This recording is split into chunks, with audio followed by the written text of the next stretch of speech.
ভারতের মেঘালয় থেকে আসা পাহাড়ি ঢলের পানি এবং কয়েকদিনের টানা বৃষ্টিতে ফুলে ফেঁপে উঠেছে সুরমা নদী। এতে প্লাবিত হয়েছে সুনামগঞ্জের নিম্নাঞ্চল। সুরমার শাখা নদীগুলোর পানি বৃদ্ধির কারণে দোয়ারবাজার, ছাতক সহ বিভিন্ন উপজেলার নিম্নাঞ্চলও প্লাবিত হয়েছে। বাড়িঘর এবং দোকানপাটে পানি ঢুকে যাওয়ার নিজ ঘর ছেড়ে অন্যত্র সরে যাচ্ছে মানুষ। রাস্তাঘাটও তলিয়ে গেছে। এতে তাহিরপুর থেকে সুনামগঞ্জের যোগাযোগ ব্যবস্থা ব্যাহত হচ্ছে। টানা বর্ষণে বৃদ্ধি পেয়েছে নেত্রকোনার কংস এবং সোমেশ্বরী নদীর পানি।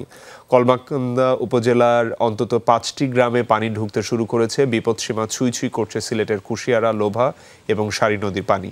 এই প্লাবন রূপ নিতে পারে স্বল্পমেয়াদী বন্যায়, এমন শঙ্কা বন্যা পূর্বাভাস এবং সতর্কীকরণ কেন্দ্রের।